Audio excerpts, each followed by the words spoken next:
The plow ox collapsed mid-furrow on a Thursday afternoon, and Quinlan Varrick knew before he even knelt beside the animal that his spring planting was finished. The ox's left foreleg was swollen from hock to fetlock, hot to the touch, and the beast refused to bear weight on it. Quinlan ran his calloused hands over the leg with practiced gentleness, searching for a break he knew he would not find. Not a fracture, then. Likely an abscess or strain, but either way the animal could not work. Might not work again for weeks, if at all. He looked back across the field. The plow sat marooned in the turned earth, perhaps 200 yards distant. A iron and oak anchor he had no hope of moving alone. The tool weighed near 300 pounds, and the half-plowed field stretched around him like a rebuke. Without the ox to haul, without the plow to cut furrows, the seeds gathering dust in his barn would stay there. And seeds in a barn did not fill a belly come autumn. Quinlan straightened slowly, feeling the familiar ache in his lower back that came from 10 years behind a plow. He was 34 years old, alone on 40 acres at the western edge of Millbrook Valley, and the best he could hope for now was to unhitch the ox, lead the limping animal back to the barn, and spend the evening considering which pieces of his late father's furniture he might sell to hire someone else's team. He began the slow work of unbuckling the harness. The ox stood patient and miserable, ears flat. Quinlan murmured the meaningless soothing sounds animals seem to want, working the stiff leather free. The afternoon sun pressed warm against his shoulders. Spring had come late this year, and he had already lost a week to rain. Now this. That animal is lame. Quinlan turned. A woman stood at the fence line 30 yards off, one hand resting on the top rail. He had not heard her approach. His first thought was that she was tall. His second was that she was green. Not sickly green or pale green, but the deep, healthy green of summer leaves.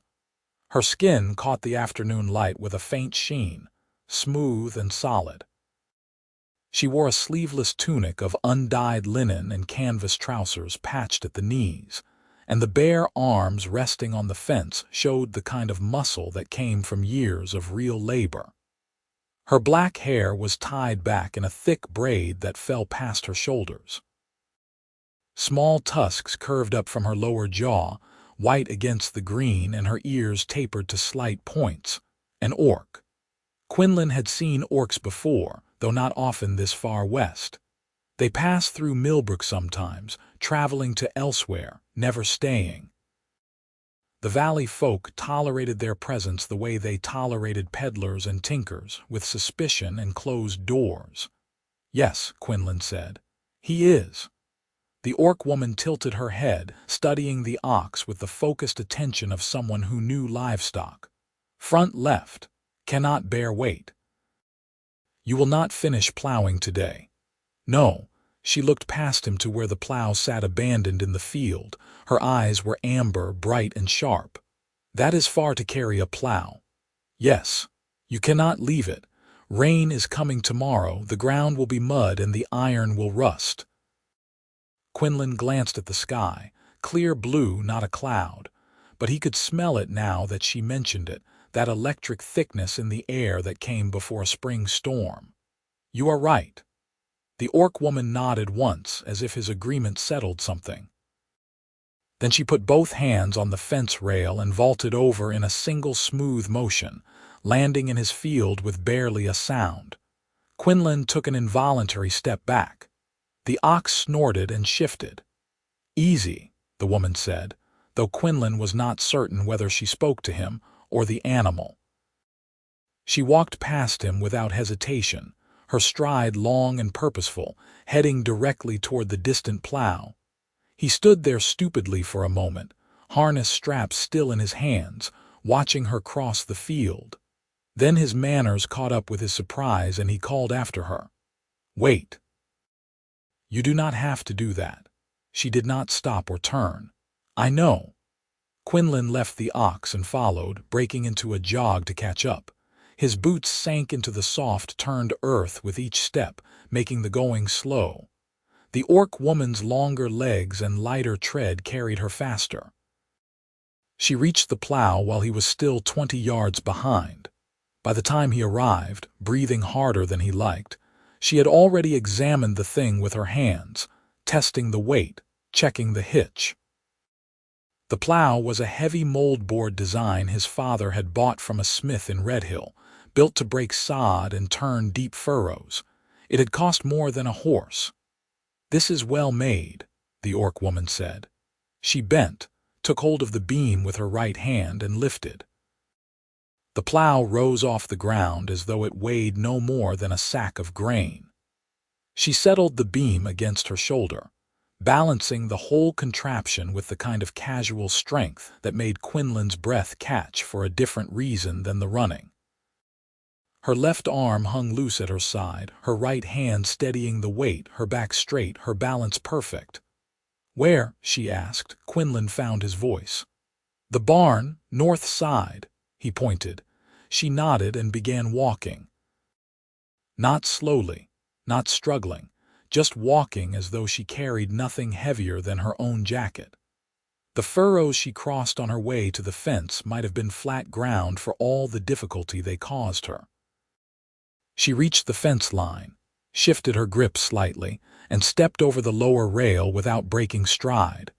Quinlan followed in her wake, feeling increasingly useless. By the time he climbed awkwardly over the fence himself, she was already halfway to the barn. He caught up as she was setting the plow down against the barn's north wall, exactly where he would have wanted it, sheltered from weather and out of the way. She lowered it gently, checking that it rested stable, then stepped back and dusted her hands against her trousers. "There," she said. "Done." Quinlan stopped, trying to assemble words into something that matched the size of what she had just done for him. "Thank you. That would have taken me hours, if I could have done it at all. I am in your debt." The orc woman turned to face him fully for the first time. Up close he could see faint scars on her forearms, the kind that came from hard work rather than battle. Her amber eyes studied him with a directness that was neither hostile nor warm, simply assessing. "Yes," she said. "You are," Quinlan blinked. "I am sorry, in my debt." She folded her arms across her chest. "So now you owe me dinner." For a moment Quinlan thought he had misheard. Then he realized she was absolutely serious. There was no smile on her face, no suggestion of a joke.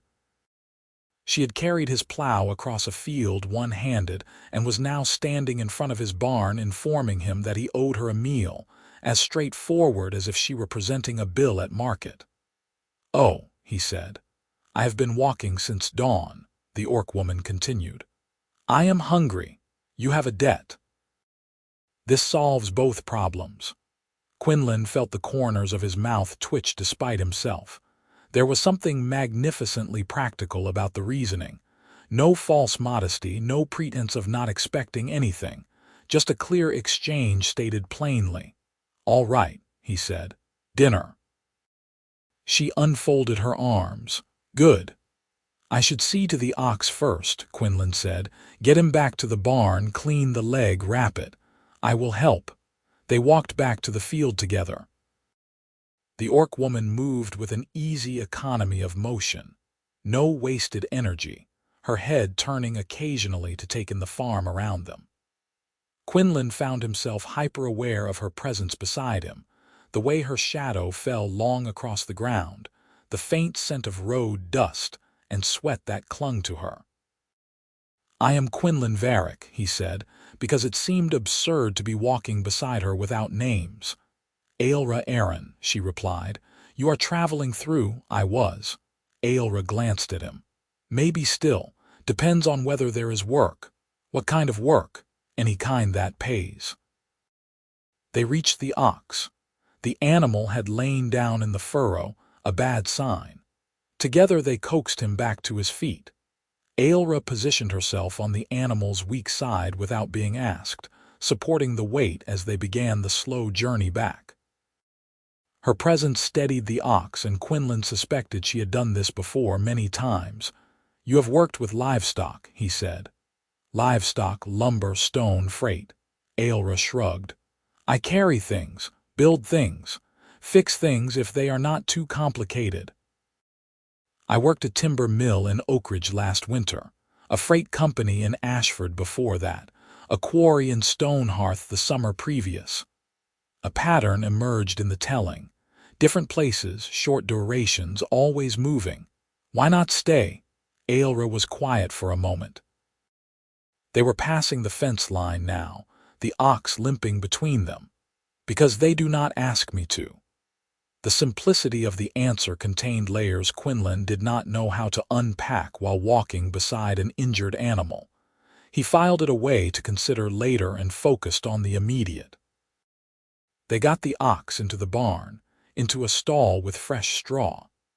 Quinlan fetched water and a clean cloth while Ailra murmured to the beast in a language he did not recognize, low and soothing. She held the ox's head steady while Quinlan cleaned the swollen leg, his hands gentle on the hot skin. "Abscess, I think," Quinlan said. "It will need poultice and rest. You have clay and salt." "Yes, crushed willow bark if you have it, for the pain." He did and brought it. Together they mixed the poultice, spread it over the swelling, and wrapped the leg in strips of clean linen. The ox bore it all with patient misery. When they finished, Quinlan filled the feed trough with fresh hay and left the animal to its recovery. Outside the barn, the afternoon had softened into early evening. The light turned gold across the fields, and Quinlan felt the weight of the day settle into his shoulders.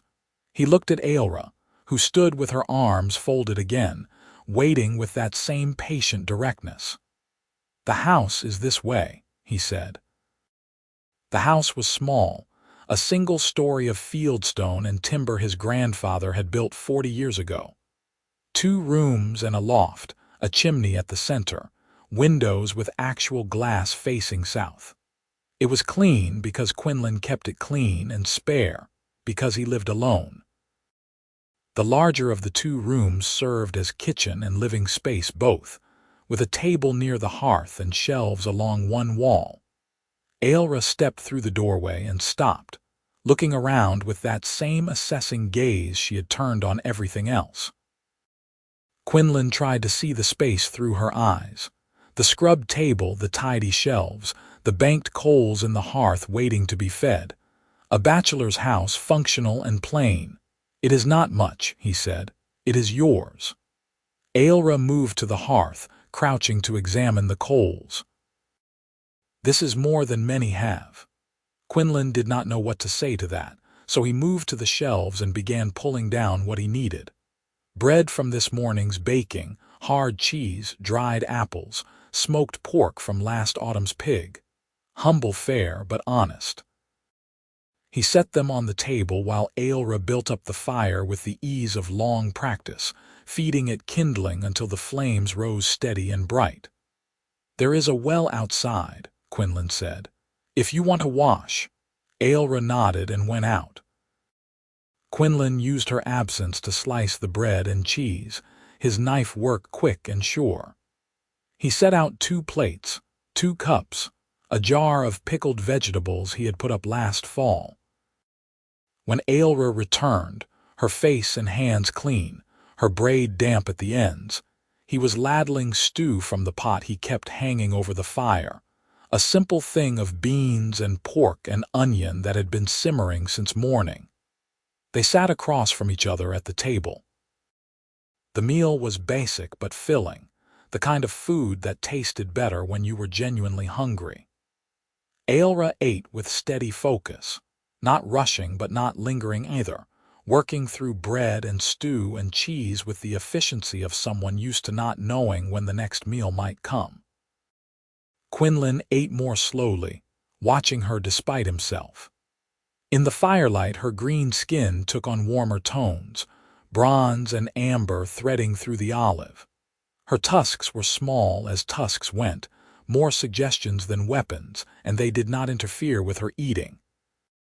Her hands were broad and strong, the nails trimmed short, calluses thick across the palms. "You live alone," Aelra said, not a question. "Yes, always." "No," Quinlan set down his spoon. "My wife died 3 years ago, fever."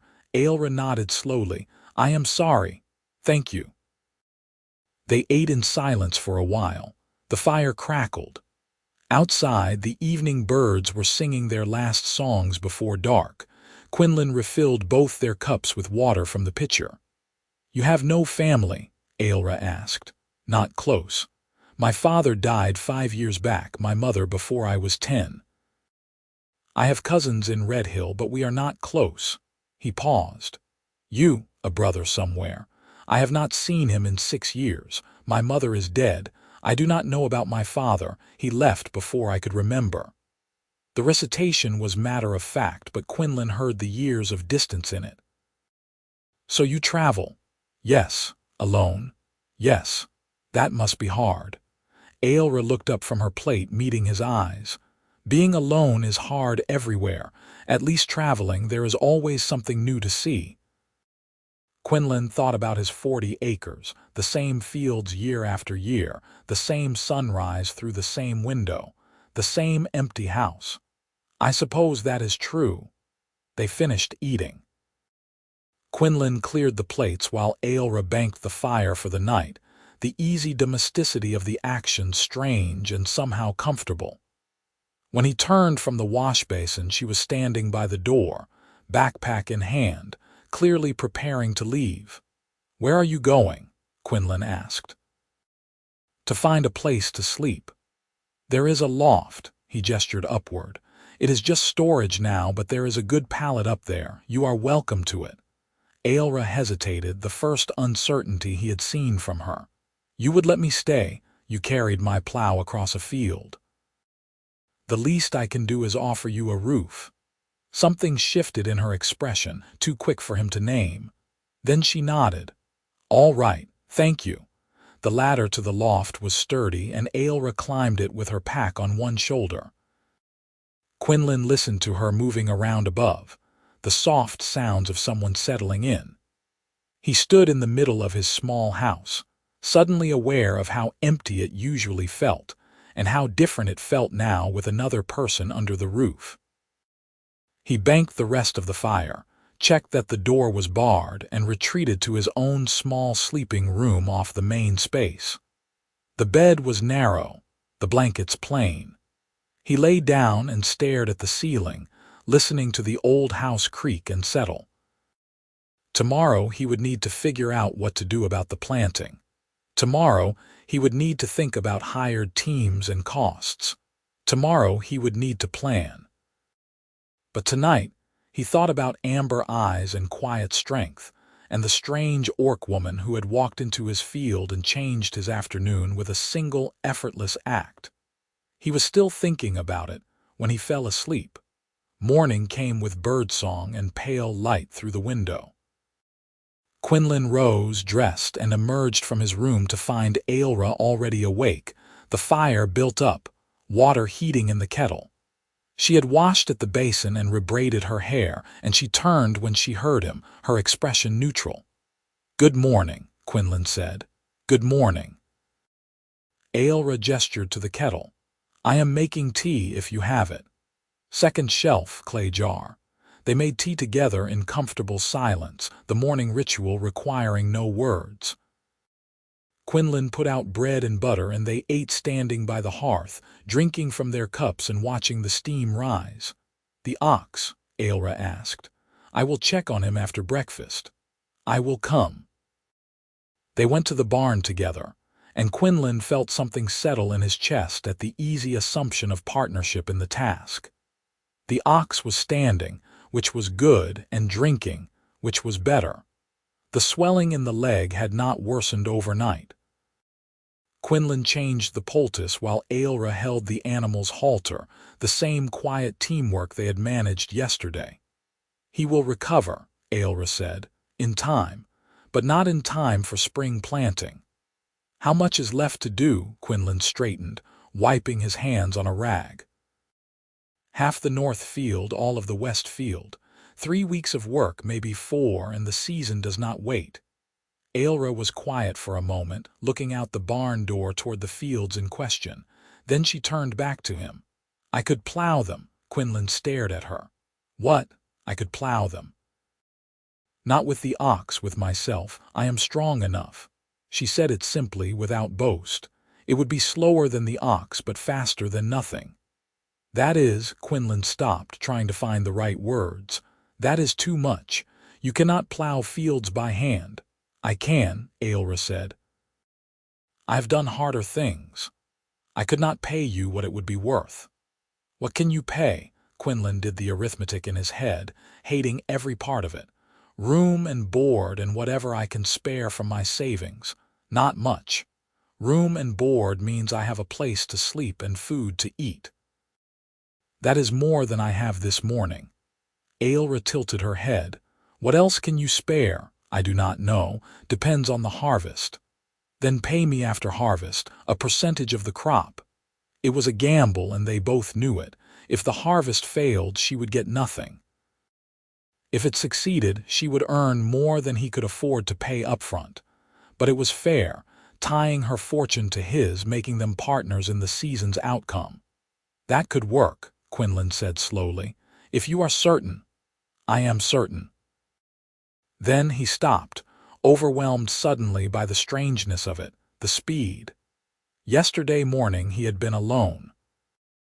Now he was contemplating taking on a partner, an orc woman he had known for less than a day, whose strength seemed impossible and whose presence filled his small house like a sudden light.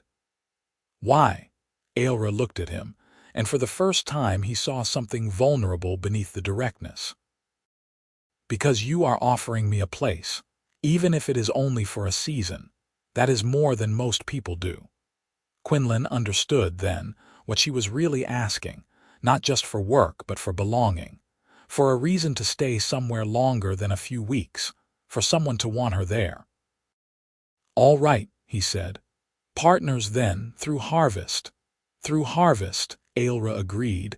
They shook on it, her hand engulfing his, her grip firm and warm. And Quinlan felt the shape of his life shift, the solitary furrows he had been plowing for 3 years suddenly opening up into something wider, something shared. The work began that morning. Ailra went out to the north field while Quinlan hitched up the plow, adjusting the straps and harness to fit a person rather than an ox. She tested the setup, walking a few experimental steps, feeling the drag and pull. The plow resisted, but she leaned into it, muscles flexing beneath green skin, and the blade bit earth. Quinlan watched from the field's edge, ready to help if needed, but Ailra found her rhythm quickly. She was not as fast as the ox, but she was steady, her pace measured and sustainable. The plow cut a clean furrow behind her, turning the rich, dark soil to the sun. She reached the end of the first row, turned and started back. By mid-morning she had plowed 6 rows. By midday, 12. Quinlan brought her water and bread, and she ate standing up, barely pausing before returning to work. Her face was sheened with sweat, her breathing elevated but controlled. She was pacing herself for the long haul, not spending everything at once. Quinlan returned to his own tasks, the 100 smaller jobs that kept a farm running. He checked fences, repaired a gate, mucked out the barn, hauled water. But he found himself looking up often, watching Ailra's progress across the field, the steady back and forth of her passage. There was something mesmerizing about it, the patient strength, the refusal to quit. That night she came in tired but satisfied, her shoulders loose, her hands dirty. They washed and ate together, falling into an easy routine as if they had been doing this for weeks rather than days. Ailra ate hugely, her body demanding fuel for the work it had done, and Quinlan found himself cooking more, trying to keep up with her needs. "You are a good cook," Ailra said, mopping up the last of her stew with bread. "Basic cooking," Quinlan said. "Nothing fancy." "Fancy does not matter if you are hungry." She sat back, looking at him across the table. How long have you been farming alone? 3 years, since Clara died. Clara was your wife. Yes, you loved her. It was not a question, but Quinlan answered anyway. Yes, very much, Aelra nodded. That is good. Love is not common enough to waste. No, Quinlan agreed quietly. It is not. They sat in silence for a while, the fire burning low, the night settling in around them. Outside, a nightbird called. Quinlan felt the loneliness that had been his constant companion for 3 years, and felt at ease slightly in the presence of this strange, strong woman who had walked into his life carrying a plow. "What about you?" he asked. "Have you loved?" Aelra's expression turned distant. "Once. A man in Stonehearth. He was kind, and I thought maybe he wanted more than just the work I could do. But when the quarry master said I was scaring the other workers, he did not speak up. He let me go without a word." She paused. "I realized then that what I thought was love was just loneliness looking for a place to rest." "I am sorry," Quinlan said, meaning it. "It taught me to be careful, to not mistake kindness for wanting." She looked at him directly. "You are kind, Quinlan Varrick, but I will not mistake that." There was something careful in the way she said it, a boundary being drawn. Quinlan understood she was protecting herself, making sure he knew this was a working arrangement, nothing more. He should have felt relieved. Instead, he felt a strange disappointment, as if she had closed a door he had not realized he wanted opened. "I will try to be fair," he said instead. "That is all I can promise." "Fair is enough," Aelra said.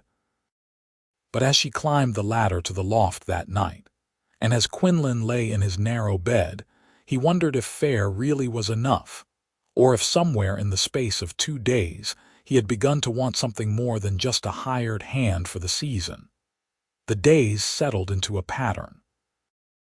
Aelra plowed, steady and strong, working through the north field and then starting on the west. Quinlan managed everything else, hauling seed, repairing equipment, tending the ox. The animal was healing slowly, the swelling reducing day by day, but it would be weeks before he could work again. They ate together morning and night, their conversations growing easier as the strangeness wore off. Aelra spoke little about her past, but Quinlan learned things in pieces. She had been born in the Northern Territories, raised by her mother in a settlement that no longer existed. She had been traveling since she was 16, 8 years of moving from place to place, taking whatever work she could find. She was good with her hands, quick to learn and stronger than any 3 men. "Why do they always make you leave?" Quinlan asked one evening, the question that had been building in him for days. Aelra did not look up from her plate. "Because I am an orc." "That is not a reason." "It is the only reason that matters." Her voice was flat. "Humans do not want orcs in their towns, their workplaces, their homes. They tolerate us when they need the muscle, but they do not want us to stay. They do not want us to belong." "That is wrong." "Yes," Aelra agreed, "but knowing something is wrong does not change it." Quinlan thought about Millbrook, about the suspicious looks and closed doors he had seen directed at the few orcs who passed through. He had never questioned it before, had simply accepted it as the way things were. Now, looking at Aelra across his table, eating the food he had cooked in the house he had invited her into, he felt ashamed of that acceptance. "You belong here," he said, "for as long as you want to stay." Aelra looked up, her amber eyes searching his face. "Through harvest," she said carefully. "At least through harvest," Quinlan amended. "After that, if you want to stay longer, we can talk about it." Something flickered in her expression, hope and wariness mixed together. "Why?" "Because you work hard, because you are honest." "Because," he stopped, not sure how to articulate the rest of it, "because the house feels less empty with you in it. Because I look forward to our meals together. Because I like the sound of you moving around in the loft above me. Because it is a large farm for one person," he finished lamely. Aelra studied him for a long moment. Then she nodded and some of the wariness eased. "All right, we will see." The north field was finished by the end of the second week. Quinlan walked it with Aelra, examining the furrows, checking the depth and spacing. The work was good as anything the ox could have done. They seeded it together, Quinlan broadcasting the grain while Aelra followed with the harrow, covering and packing. The west field took another week. The weather held cool and dry, perfect for planting. Aelra worked steadily, her strength seemingly inexhaustible, though Quinlan noticed she ate more and slept deeper each night. He tried to keep up, to be worthy of the effort she was putting in, and found himself working harder than he had in years. They finished the last row on a Saturday evening, the sun low and golden over the hills. Aelra set down the plow harness and stood at the field's edge, looking back over the work.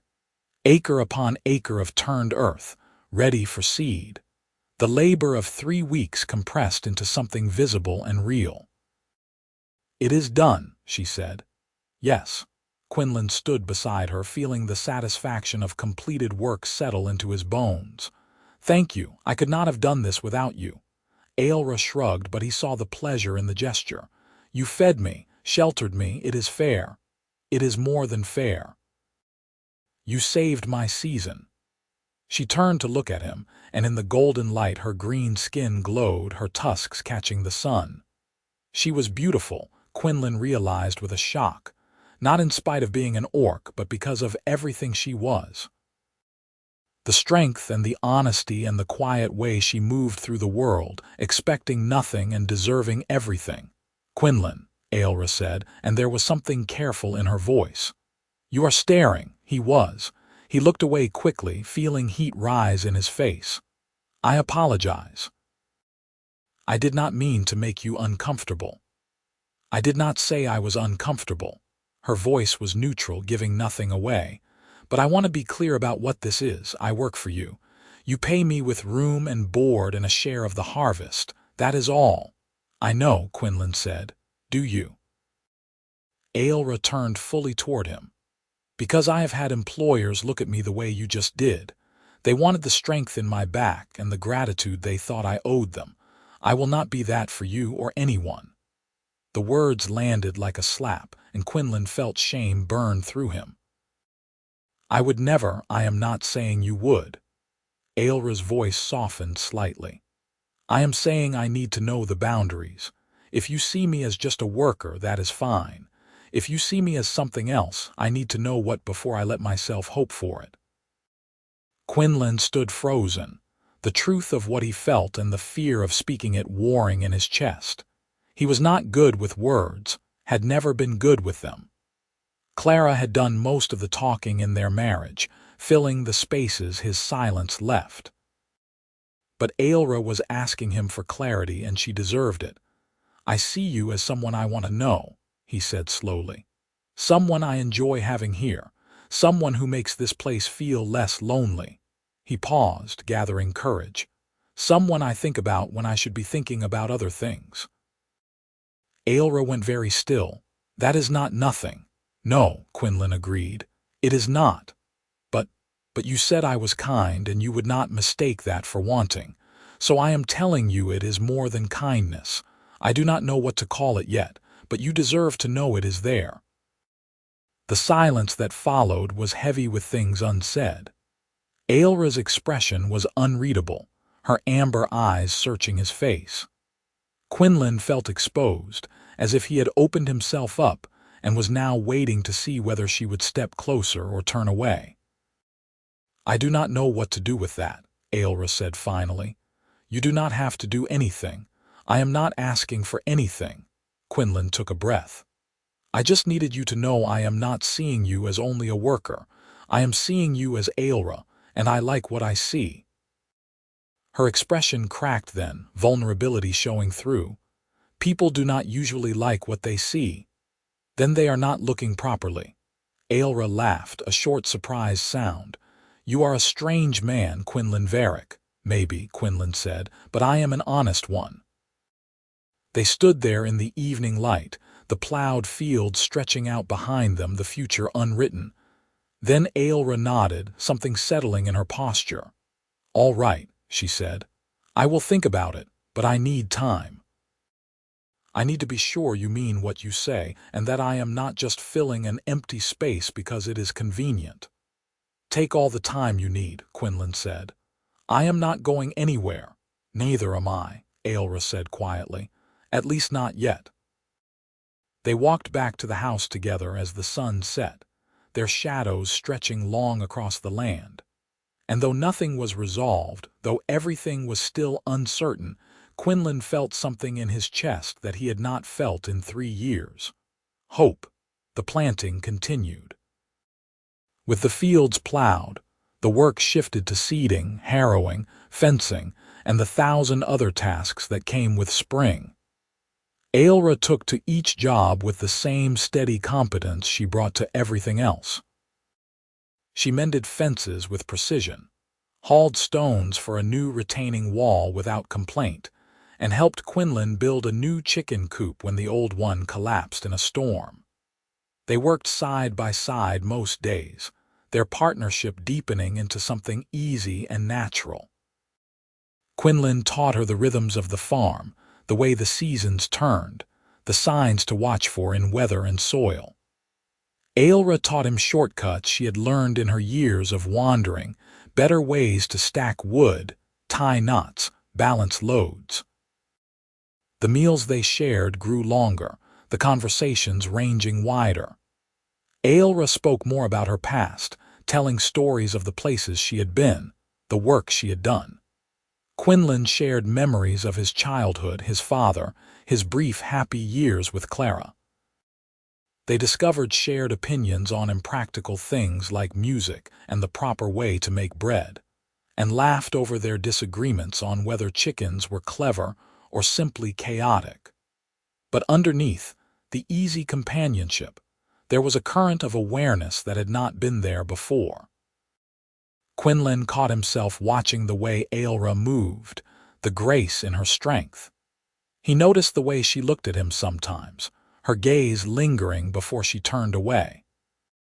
The boundaries she had asked for remained, but they felt less like walls and more like careful space, room to decide what they wanted to build. 3 weeks after their conversation in the field, the ox was finally well enough to work again. Quinlan tested the leg carefully, leading the animal around the barnyard, watching for any sign of pain or weakness. The ox walked sound, the swelling gone, the gait even. "He is healed," Ailra said, watching from the fence. "Yes. So you do not need me to plow anymore." Quinlan heard the question beneath the statement. "The plowing is done, but there is other work, plenty of it if you want to stay." "Do you want me to stay?" He turned to face her fully. "Yes." "Why?" "Because you are good help. Because the farm runs better with 2 people. Because," he stopped, then pushed through. "Because I like having you here, Ailra. I like eating meals with you. I like talking with you. I like knowing you are in the loft when I go to sleep." Ailra's expression softened. "That is not nothing. I know." She climbed down from the fence, walking over to stand in front of him. This close, he could see the fine texture of her skin, the small scars on her jaw, the way her tusks curved just slightly outward. Her amber eyes held his, serious and searching. "I like being here," she said quietly. "I like the work, I like the house, she paused. "I like you, Quinlan, more than I thought I would, more than I know what to do with." Quinlan's heart hammered in his chest. "What do you want to do with it?" "I do not know yet. I have never stayed anywhere long enough to find out." She took a breath. "But I want to try. If you are willing to be patient while I figure it out, I can be patient." "You are sure?" "Because I am not easy. I do not know how to be soft or delicate or any of the things human women are supposed to be. I only know how to work hard and speak plainly and keep moving before I get hurt." "I do not want you to be anything other than what you are," Quinlan said. "And what you are is more than enough." Ailra's eyes went bright. For a moment Quinlan thought she might cry, but instead she reached out and took his hand, her grip strong and warm and certain. "All right," she said. "Then I will stay, not just through harvest, longer, as long as you will have me." "That might be a very long time," Quinlan warned. "Good," Ailra said. They stood there in the barnyard, hands clasped, the morning sun warm on their shoulders. The ox snorted from his stall, impatient for breakfast. The chickens clucked in their coop. The world went on around them, indifferent and busy, but Quinlan felt as though something fundamental had shifted, as though the future he had thought was fixed had suddenly opened up into something wider and brighter. "I should feed the animals," he said. "I will help," Ailra replied. They did not let go of each other's hands until they had to. Spring gave way to summer. The crops came up green and strong, the rows straight and healthy. The weather was good, rain when they needed it, sun the rest of the time. Quinlan and Ailra worked the farm together, their partnership settling into something both practical and profound. The valley's response to Ailra's presence was mixed. Some of Quinlan's neighbors were openly hostile, crossing the road when they saw her coming, refusing to speak to Quinlan at market. Others were merely wary, watching from a distance but willing to nod a greeting. A very few, were curious enough to look past their prejudices and see the reality of a hard-working woman who was helping a struggling farm survive. Quinlan found he cared less about their opinions than he thought he would. Let them talk. Let them disapprove. Ailra was worth 10 of most of them, and he was not about to send her away to make small-minded people comfortable. The closest thing to real trouble came from a man named Garrett Thorne, who farmed the adjoining property. Thorne had been courting Clara before Quinlan had won her heart, and he had nursed a grudge ever since. Now, seeing an orc woman living openly on Quinlan's land, he found a new outlet for his resentment. "You are making us all look bad," Thorne said one afternoon, riding up to where Quinlan and Ailra were mending fence. "Having her here like she belongs." Quinlan straightened, hammer in hand. "She does belong. She works this land same as I do. She is an orc, Varrick. They do not belong anywhere near decent folk." "Then I guess I am not decent folk." Quinlan's voice was flat. "Now get off my land." Thorne's face reddened. "You think you are better than the rest of us. You think you can just ignore how things are done. I think I can run my own farm however I see fit." Quinlan took a step forward. "And I think you should leave before I make you." Thorne looked at Ailra, who had set down her tools and was watching with a carefully neutral expression. "What does she even do for you that is worth all this trouble?" "Everything," Quinlan said simply. "She does everything, and she does it better than anyone I could hire. Now leave, Thorne. I will not ask again." For a moment it looked like Thorne might push it. Then he spat into the dirt, wheeled his horse, and rode off. Quinlan watched him go, his shoulders tense, his jaw tight. "I am sorry," Ailra said quietly. "I do not want to cause you problems with your neighbors." Quinlan turned to her. "You are not the problem, he is. And I do not care what he thinks. You should care. You have to live here. So do you." Ailra looked at him for a long moment. Then she picked up her tools and went back to work, but Quinlan saw the way her hands shook slightly, and he knew the encounter had shaken her more than she wanted to admit. That night, lying in his bed, Quinlan made a decision. He could not change the valley's prejudices overnight, but he could make his own position clear. He could show everyone that Ailra was not just hired help, not just a temporary solution. He could show them she was important to him in ways that went beyond labor. He could, if she would let him, court her properly. The idea was both terrifying and exhilarating. He was not a man of grand gestures or smooth words. He did not know how to woo someone, had never really needed to. Clara had made it easy, laughing at his awkwardness and loving him despite it. But Ailra was different, more guarded, more wounded by past disappointments. He would need to be careful, thoughtful, genuine. He would need to be worthy of her. The next morning, Quinlan woke early and made breakfast. Not the usual simple fare, but something special. Fresh eggs fried in butter, bacon from their smokehouse, bread toasted over the fire, honey from a neighbor who kept bees. He set the table carefully, putting out the good plates his mother had left him, the ones he never used. When Ailra climbed down from the loft, her hair still loose from sleep, she stopped and stared. "What is this?" she asked. "Breakfast," Quinlan said. "This is not our usual breakfast." "No," he agreed. "It is not."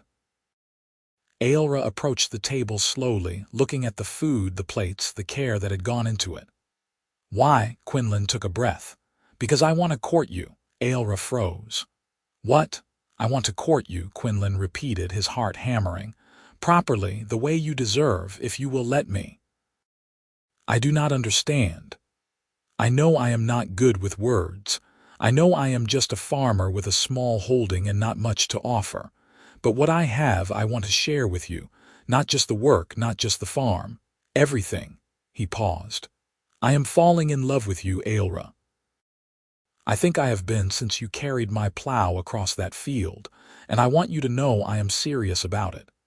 Ailra sank slowly into a chair, her eyes wide. "You are falling in love with me." "Yes. You barely know me. I know you work until your hands bleed and never complain. I know you are honest even when lying would be easier. I know you sing while you work, these low songs in that language I do not recognize. I know you stack the firewood bark side down because it sheds water better. I know you leave your boots by the door so you do not track mud. I know you are kind to the animals and patient with me and stronger than anyone I have ever met." He met her eyes. "I know enough." Ailra was silent for a long moment, her expression cycling through shock, disbelief, hope, fear. Finally, she spoke, her voice barely above a whisper. "What if I break your heart? Then I will have had something worth breaking it over." Quinlan reached across the table, offering his hand. "I am not asking you to love me back, not yet. I am just asking if I can try to earn it." Ailra looked at his hand, then up at his face. Slowly, carefully, she reached out and took it. "All right," she said. "You can try." Quinlan felt a smile break across his face, wide and genuine. "Thank you." They ate breakfast together, the food warm and good, the morning light streaming through the window. And though nothing was certain, though the future was still unwritten, Quinlan felt as though he had taken the first step toward something that might, with time and care, become everything he had been missing. Courting Ailra turned out to be both easier and harder than Quinlan expected. Easier because they already knew each other, already shared a life and a rhythm. Harder because he had to find ways to show her his intentions were serious without making her feel pressured or uncomfortable. He started small. Fresh flowers left on the table, her favorite foods cooked for dinner.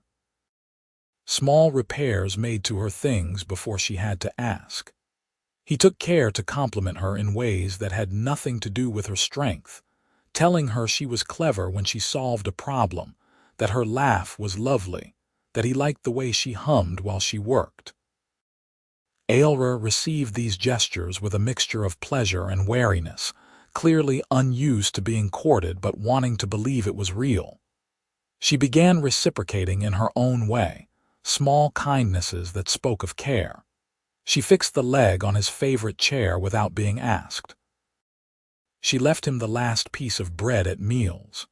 She started telling him stories about her past, opening up in ways she had not before. They walked together in the evenings after the work was done, following the fence lines or wandering through the fields. Quinlan told her about his plans for the farm, the improvements he wanted to make, the future he could see if the harvest was good. Ailra listened, and slowly began adding her own ideas, tentative at first but growing bolder as she realized he valued her input. "We could build a second barn," she said one evening, "for storage. The current one is too small if we want to expand the livestock." "That is a good idea," Quinlan said. "Where would you put it?" "There, on that rise." She pointed. "Good drainage, close to the fields but far enough from the house to keep the smell down." "We," Quinlan repeated. "You said we."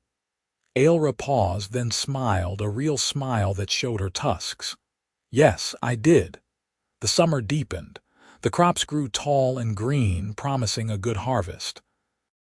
Quinlan and Ailra worked together under the long days, their partnership evolving into something that felt less like labor and more like building a life.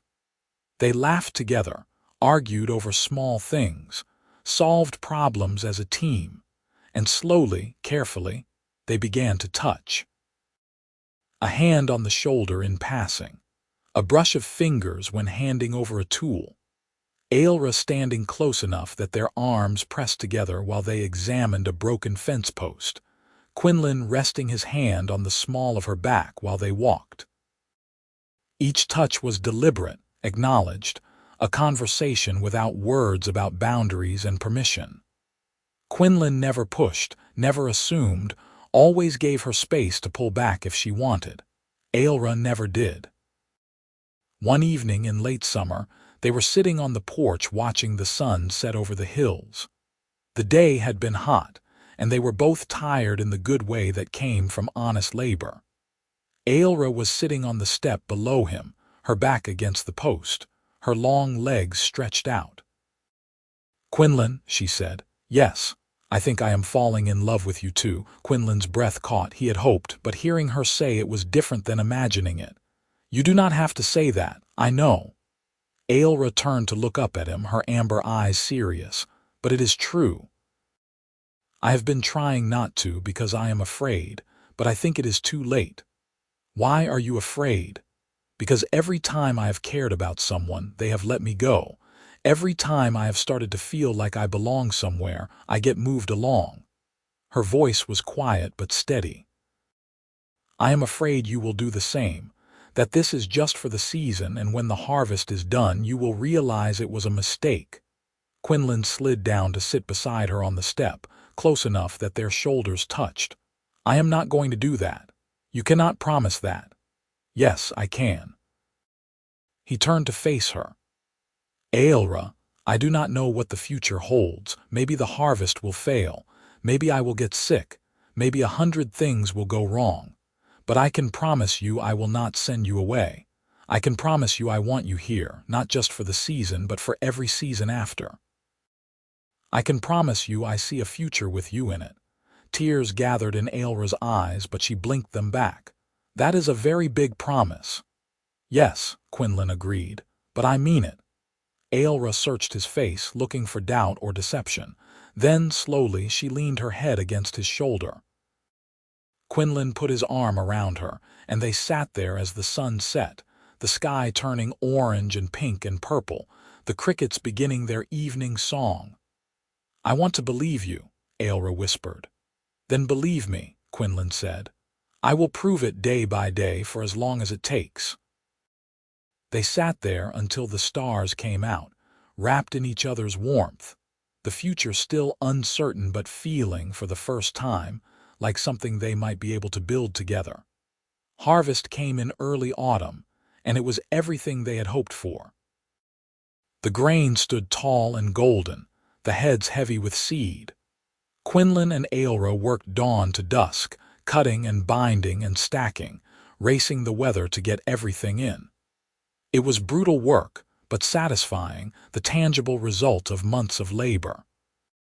Neighbors came to help, as was the custom during harvest.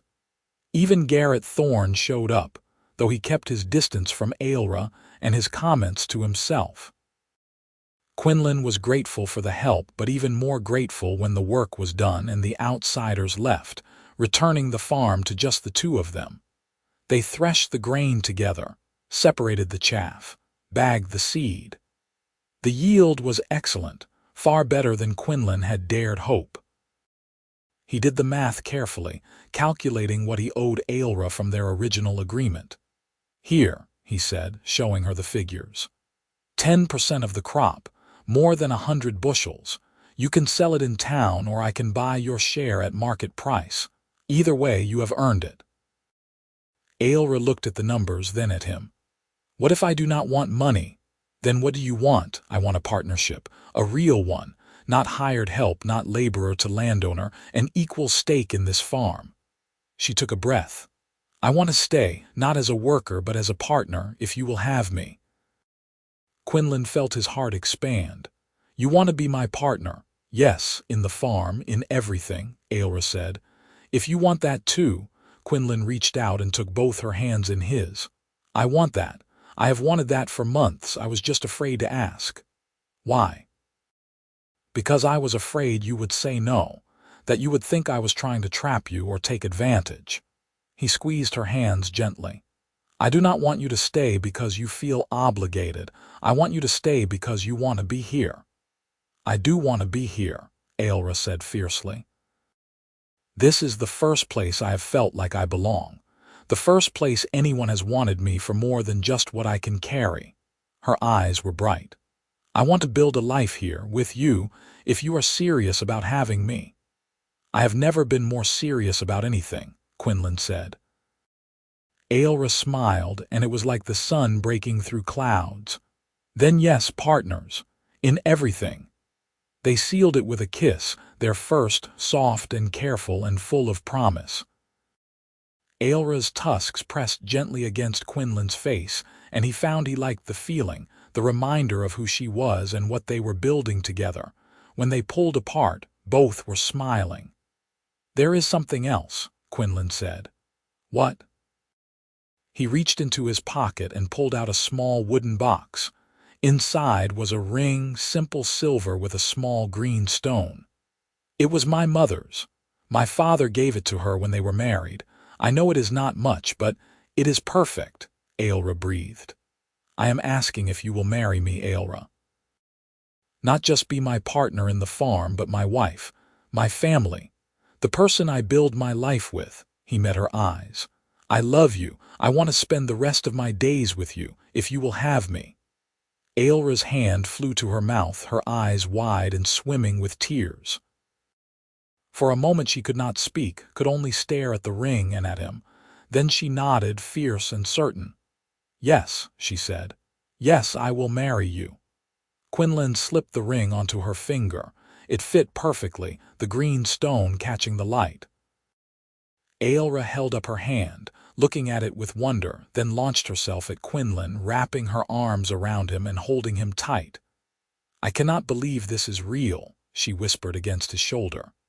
It is real, Quinlan promised. I am real.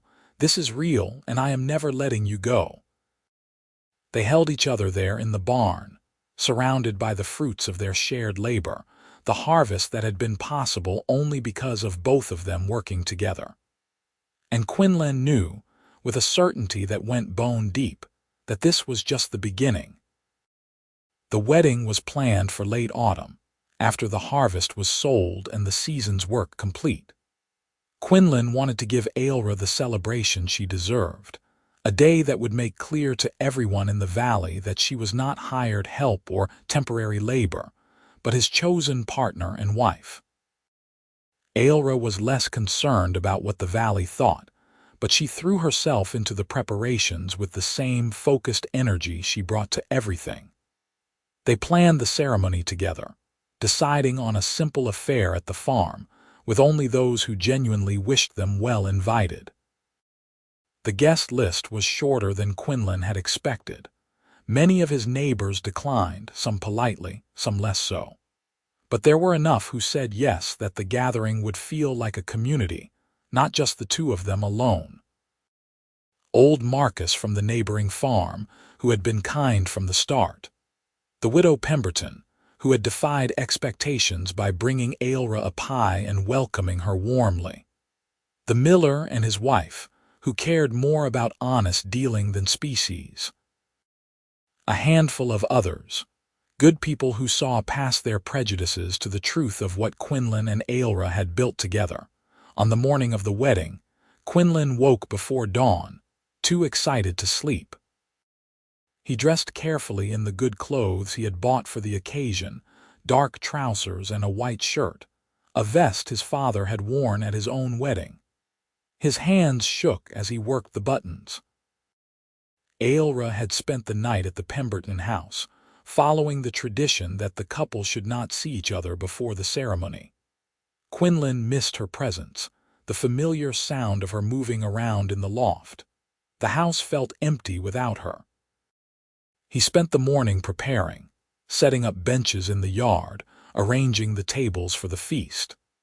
Marcus arrived early to help, and together they worked in companionable silence, the old man asking no questions and offering only occasional encouragement. "She is a good woman," Marcus said as they draped cloth over a table. "You are lucky to have found her." "I know," Quinlan said. "Lot of folks do not understand it, but those who matter will come around. The rest are not worth your worry." "Thank you," Quinlan said, meaning it. The guests began arriving in the early afternoon. Fewer than Quinlan had hoped, but each arrival felt like a small victory, a person willing to stand with them despite the valley's general disapproval. They gathered in the yard, talking in low voices, waiting. Then Ailra arrived, and everything else faded away.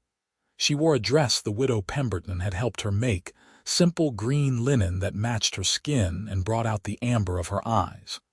Her hair was unbraided for once, falling in thick black waves past her shoulders. She wore no jewelry except the ring on her finger, no elaborate makeup or artifice. She did not need any. She was beautiful, more beautiful than Quinlan had ever seen her, and the sight of her walking across the yard toward him made his breath catch and his eyes sting. She stopped in front of him, smiling, and took his hands. "Hello," she said. "Hello," Quinlan managed. "You look, I know." Her smile widened. "You look good, too." They stood there grinning at each other like fools, until Marcus cleared his throat and suggested they might want to actually start the ceremony. The officiant was a traveling priest who had agreed to perform the rites without prejudice. A kind-faced older man who spoke of love and partnership and the building of families. Quinlan barely heard the words, too focused on Ailra's face, the way her eyes never left his, the smile that would not leave her lips. When it came time for the vows, Quinlan spoke the traditional words but added his own. "I promise to work beside you, to share both the labor and the rewards. I promise to respect your strength and value your wisdom. I promise to be the partner you deserve, today and every day after. I promise to love you, Ailra, for everything you are for as long as I live." Ailra's eyes shimmered. When it was her turn, her voice was steady but thick with emotion. "I promise to build a life with you, to share both the struggles and the joys. I promise to be honest and loyal and true. I promise to stay, even when staying is hard, because you have given me a home. I promise to love you, Quinlan, with everything I am, for as long as I live." They exchanged rings, the simple silver bands they had chosen together. The priest pronounced them married, and Quinlan kissed his wife for the second time in his life, this time in front of witnesses, making it official and real and permanent. The gathering cheered, and the feast began. It was a simple celebration, but joyful. They ate food that Quinlan and Ailra had prepared together, drank cider from the mill, and laughed as friends and neighbors offered toasts and well wishes. Garrett Thorne was notably absent, but Quinlan found he did not care. The people who mattered were here, and that was enough. As the afternoon wore into evening, Quinlan found himself standing at the edge of the gathering, watching Ailra laugh with the widow Pemberton, her face alight with happiness. Marcus joined him, 2 mugs of cider in hand. "She belongs here," Marcus said, handing Quinlan a mug. "Anyone with eyes can see that." "Yes," Quinlan agreed, "she does. You did good, son. Your father would be proud." Quinlan felt his throat tighten. "Thank you." They stood in comfortable silence, watching the celebration. Then Ailra looked over, caught Quinlan's eye, and smiled. He smiled back, and she excused herself and came to join him, slipping her hand into his. "Are you happy?" she asked. "More than I thought possible," Quinlan said. "Good." She leaned her head against his shoulder. "Me too." They stayed there as the sun set, surrounded by friends but lost in their own world.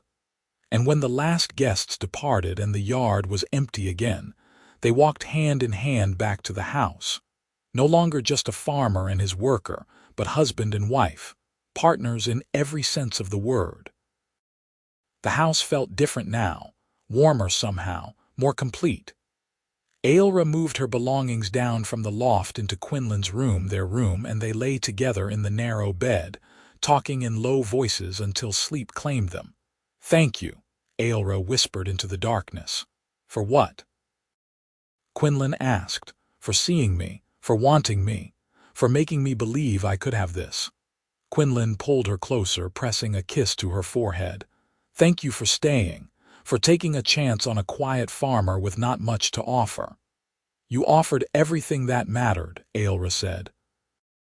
"A place to belong, someone who values me, a future I can believe in."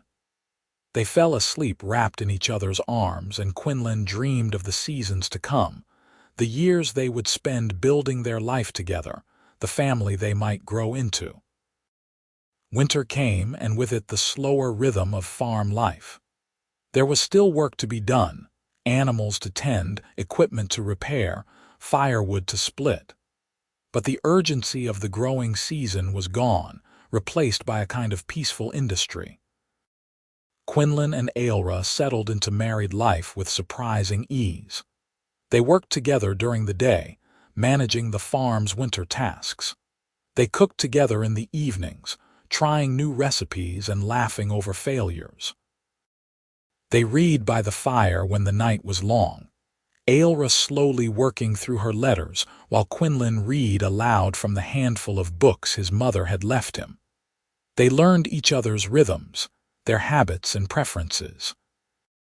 Quinlan discovered that Ailra liked to sleep with the window cracked even in winter, that she hummed without realizing it when she was content, that she had a wicked sense of humor beneath her serious exterior. Ailra learned that Quinlan was at his best in the morning, that he thought through problems by working with his hands, that he showed love through small, consistent actions rather than grand gestures. They argued occasionally, as all couples do, usually over small things that did not matter. Ailra thought Quinlan was too cautious about expanding the farm. Quinlan thought Ailra pushed herself too hard and did not rest enough. But they learned to talk through their disagreements, to listen and compromise, to remember that they were partners, not opponents. One evening in deep winter, as they sat by the fire, Ailra spoke the question that had been building in her for weeks. "You want children?" Quinlan looked up from the harness he was mending. "I had not thought about it much. Do you?" "I do not know." Ailra set down her sewing. "I never thought I would be in a position to have them, but now that I am, I wonder." "Would you want them?" Quinlan asked gently. Ailra was quiet for a long moment. "I think so, but I am afraid." "Of what?" "That they would be like me. Green-skinned and tusked and seen as monsters by half the world. I do not want to bring children into that." Her voice was tight. "But I also think about a little one with your eyes and my stubbornness, and I want it so much it hurts." Quinlan set aside his work and moved to sit beside her. "Our children would not be monsters. They would be loved and wanted and raised to know their own worth. And yes, they would face challenges because of what they are. But they would also have us and this farm and a home where they belong. You would not be ashamed of them." "How could I be ashamed of children we made together?" Quinlan took her hand. "Ailra, I married you knowing exactly who you are. If we have children, I will love them the same way, completely, no matter what." Ailra's eyes filled with tears. "You make it sound so simple." "It is not simple." "But it is true." He squeezed her hand. "I would be proud to have children with you, whenever you are ready." She leaned into him, and he wrapped his arms around her. They sat there by the fire, imagining a future that included small voices and laughter, children running through the fields they had planted together. Spring came again, and with it the renewal of the cycle.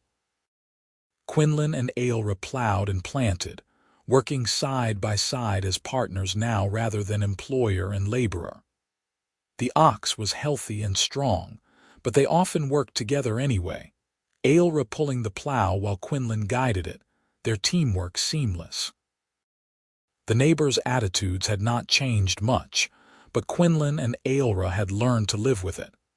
They were building their own life, their own happiness, and the opinions of small-minded people mattered less with each passing day. In midsummer, Ailra realized she was pregnant. She told Quinlan one evening after supper, her voice careful and her eyes watchful, as if she was not sure how he would react. Quinlan felt joy explode in his chest. He pulled her into his arms, holding her tight, laughing with pure delight. "We are going to have a baby." "We are," Ailra confirmed, and then she was laughing too, both of them giddy with the reality of it. The pregnancy progressed smoothly. Ailra continued working the farm, adjusting her tasks as her body changed, refusing to be coddled but accepting Quinlan's help when he offered it. She grew round and radiant, her green skin glowing with health. They prepared for the baby together, building a cradle, gathering supplies, making plans. Quinlan felt a tenderness toward Ailra that was almost painful in its intensity, a fierce protectiveness mixed with awe at what she was doing, the life she was growing in late winter, when the snow lay thick on the ground and the world was quiet and still. Ailra went into labor. The widow Pemberton attended the birth, her experienced hands and calm presence a godsend. Quinlan stayed with Ailra throughout, holding her hand, murmuring encouragement, loving her with every fiber of his being. The baby came with the dawn, a boy with green skin and his father's blue eyes. He had small tusks already visible, tiny points in his gums, and a strong set of lungs that he used to announce his arrival to the world. Ailra held him to her chest, tears streaming down her face, and Quinlan knelt beside the bed, his hand on his son's tiny head, overcome with emotion so strong it left him speechless. "He is perfect," Ailra whispered. "Like his mother," Quinlan managed. They named him Henrik, after Quinlan's grandfather, and he became the center of their world. The seasons turned. Henrik grew from infant to toddler, a sturdy little boy with boundless energy and his mother's strength. He was curious and fearless, toddling after Quinlan and Ailra as they worked, trying to help in his small ways. The valley's response to Henrik was mixed, much like their response to Ailra had been. Some saw only the green skin and the tusks and turned away. But others, enough others, saw a happy child with loving parents and found their prejudices hard to maintain in the face of such simple joy. Henrik was 2 years old when Ailra became pregnant again. Their second son, Finian, was born in early autumn, with green skin and amber eyes that matched his mother's. He was quieter than Henrik but no less loved, and Quinlan found his heart expanding to hold this new person, this new piece of the family they were building. Life was full now, busy with children and farm work and the endless tasks of daily living. But it was also richer than Quinlan had ever imagined, filled with laughter and love and the satisfaction of watching his sons grow. Ailra thrived in motherhood, her fierce protectiveness balanced by a gentle patience Quinlan had not seen before. She taught the boys to be strong but also kind, to value work but also play, to be proud of what they were but also respectful of others. Quinlan watched her with their children and fell in love with her all over again, deeper and more completely than before. One evening, when Henrik was 5 and Finian 3, They sat on the porch together after putting the boys to bed. The farm stretched out before them, the fields they had planted and tended, the life they had built from almost nothing. "You remember the first day we met?" Quinlan asked. Ailra laughed. "When I carried your plow across the field and demanded dinner, how could I forget? You said I owed you." "I did." She took his hand, their fingers intertwining. "And you paid me back 1,000 times over." "I am not sure about that," Quinlan said. "I think I still owe you for what? For everything. For staying, for building this with me, for giving me a family." He squeezed her hand. "For being the best thing that ever happened to me." Ailra turned to look at him, her amber eyes soft in the twilight. "You do not owe me, Quinlan. We are partners. Everything we have, we built together." "Then let me say it differently." He lifted her hand to his lips, kissing her knuckles. "Thank you for choosing me, for choosing this, for making my life full."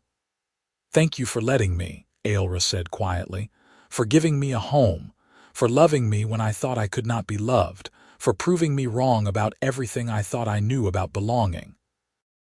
They sat there as the stars came out, hands clasped, lives intertwined, the future stretching out before them full of possibility.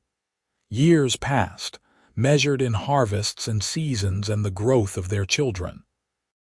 Henrik and Finian grew tall and strong, helping with the farm work as soon as they were able, learning the rhythms and responsibilities of the land.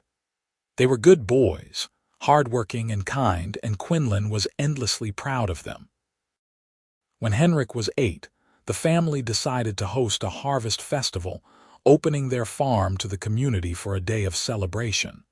It was a risk, inviting people who might not be welcoming, but Ailra insisted. "If we hide, we teach our children to be ashamed," she said. "I will not do that." So they prepared, cooking and decorating, setting up games for the children and tables for the adults. Quinlan was nervous, but he trusted Ailra's instinct. The day of the festival, people came. More than Quinlan expected. Some came out of curiosity, others out of genuine friendliness. The children played together without the prejudices of their parents, and slowly, gradually, the adults began to follow their example. Garrett Thorne even showed up, older and grayer, his hostility apparently softened by time. He approached Quinlan stiffly, awkwardly. "I was wrong about you," Thorne said. "About her. About all of it. I am sorry." Quinlan was surprised but gracious. "Thank you for saying so." Thorne looked over to where Ailra was laughing with a group of women, Henrik and Finian playing nearby. "You built something good here. Better than most of us manage." "We both did," Quinlan said. "Together." Thorne nodded and walked away, and Quinlan felt something settle in his chest. Not vindication exactly, but a sense of rightness. They had proven something, not through grand gestures or loud declarations, but through the simple act of building a good life and refusing to be ashamed of it. The festival became an annual tradition, growing each year as more people came and the community's acceptance deepened. It was never perfect, never universal, but it was progress. And it was enough. When Henrik was 10 and Finian 8, Ailra told Quinlan she was pregnant again. They were older now, more settled, and the news brought a different kind of joy than the first 2 times. Mature and seasoned and deeply grateful. Their third son, Jackson, was born in the spring, and he completed their family in a way Quinlan had not known was missing. He was a blend of his brothers, Henrik's boldness and Finian's gentleness mixed together. And he was the first of their children born into a world that was, if not fully accepting, at least less hostile than the one his brothers had entered. Life settled into a new rhythm. 3 boys growing up on a farm, learning the land and each other. Quinlan teaching them to read and write and figure, passing on his father's knowledge. Ailra teaching them to be strong and honest and proud, passing on the lessons she had learned from years of wandering. The farm prospered. with 6 hands working instead of 2. They expanded, adding new fields and livestock, building the second barn Ailra had envisioned years ago. The place grew from a struggling 40-acre holding into a thriving operation, and Quinlan knew it was because of Ailra, her vision and strength and unwavering commitment. On their 10th wedding anniversary, Quinlan planned a surprise. He took Ailra into town, a rare trip, and they left the boys with the widow Pemberton. In town, Quinlan led Ailra to the finest restaurant, the one they had never been able to afford before. "What are you doing?" Ailra asked, bemused. "Repaying a debt," Quinlan said with a smile. "You said I owed you dinner. I figure after 10 years it should be a good one." Ailra laughed, understanding. "You already paid me back that first night. I am paying you again, and I will keep paying you every year for the rest of our lives." They ate a fine meal, served at a table they never had to leave, surrounded by other diners who stared but did not dare comment. And when they finished, Ailra took Quinlan's hand across the table. "I do not need fancy dinners," she said. "I know. I need you and our boys and our farm." "That is all." "I know that too," Quinlan said, "but you deserve fancy dinners sometimes as well. You deserve everything." "I have everything," Ailra said softly. "I have you." They walked home through the spring evening, hand in hand, talking about their boys and the farm and the future. And Quinlan felt a contentment so complete it was almost painful.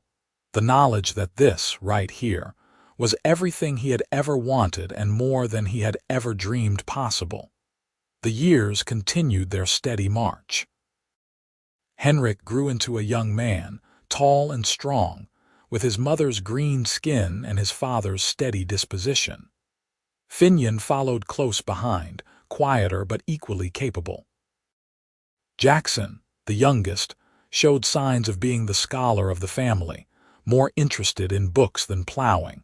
And Quinlan and Ailra encouraged all of it, wanting their sons to find their own paths. When Henrik was 16, a young woman from a neighboring farm began finding excuses to visit.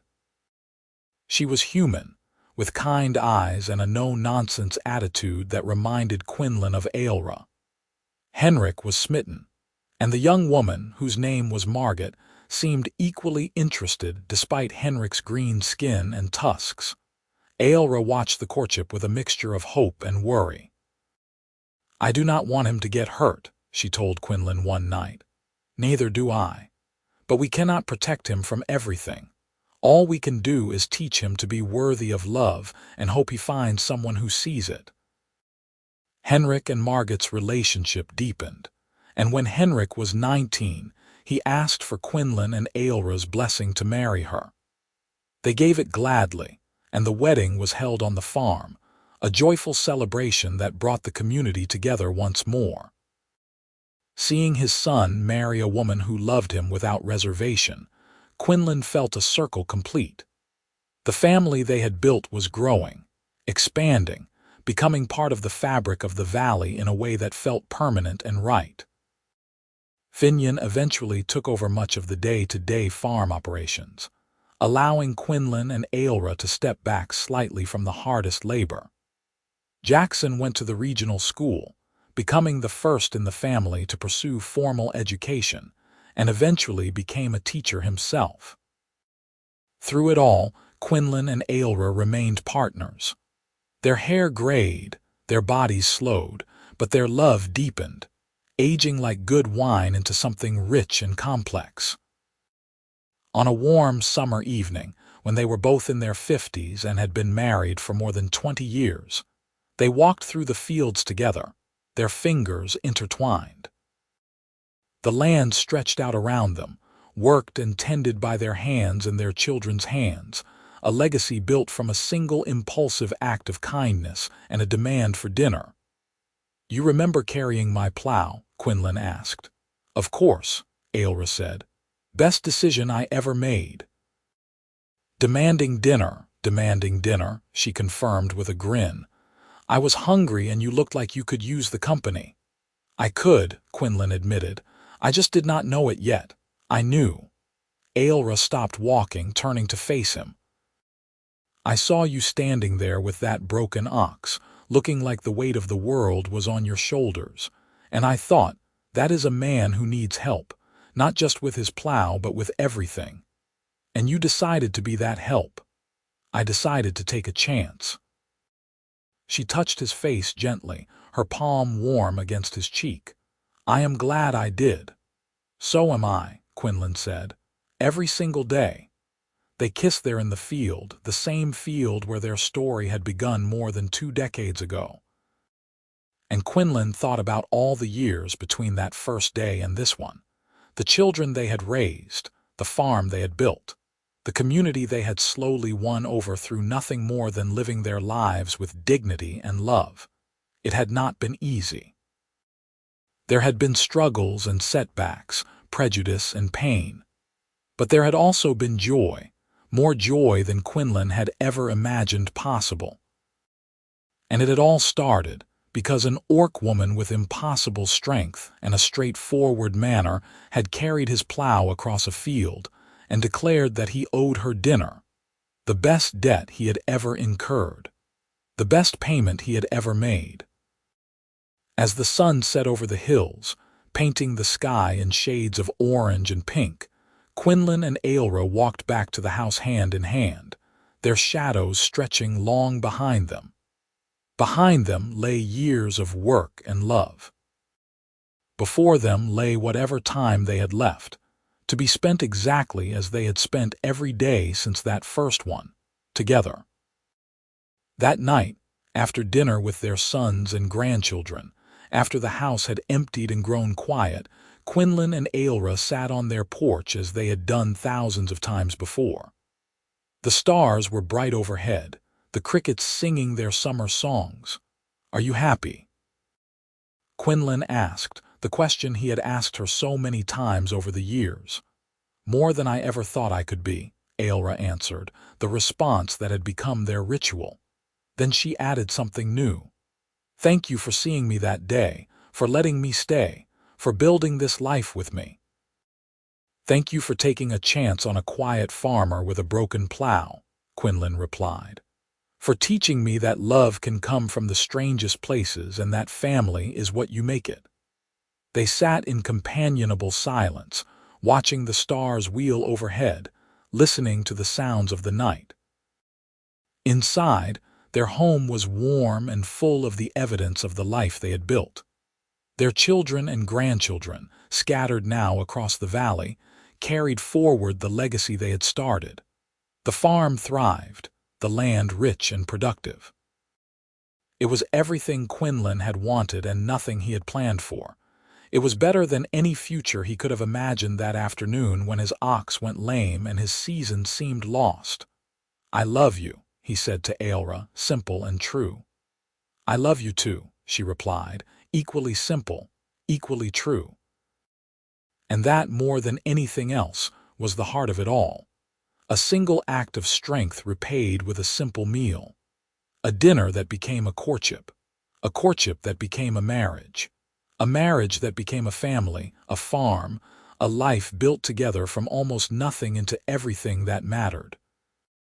The plow sat in the barn now, retired after years of service, a reminder of where it all began.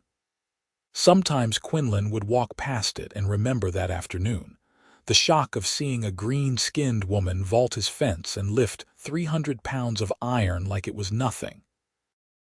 The way she had looked at him and declared so matter-of-factly that he owed her dinner. He had paid that debt 1,000 times over, in meals shared and years lived side by side. And somehow, despite everything they had given each other, he still felt like he owed her. Would always owe her, for taking the chance, for staying, for loving him back. But that was the nature of love, he supposed. An unpayable debt that both parties gladly carried, finding joy in the owing and the paying both.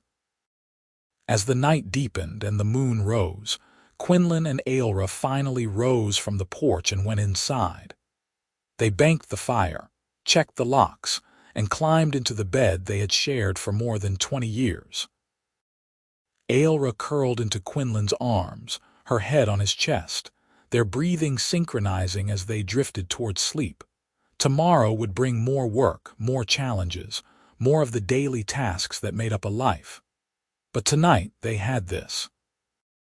Each other, warm and safe, the world held at bay by walls they had built together. "Quinlan," Ailra murmured, half asleep. "Yes, I am glad you owed me dinner." He smiled in the darkness, pressing a kiss to the top of her head. "So am I, love, so am I." They fell asleep wrapped in each other's warmth, the peaceful sleep of people who had worked hard, loved deeply, and built something that would last long after they were gone. Outside, the stars wheeled through their ancient patterns.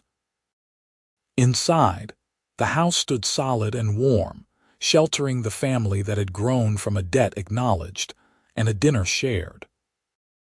And in the barn, the plow rested quiet, its work long done, a silent witness to the beginning of a love story that had transformed two lonely people into a family, a struggling farm into a thriving legacy, and a single day's kindness into a lifetime of joy.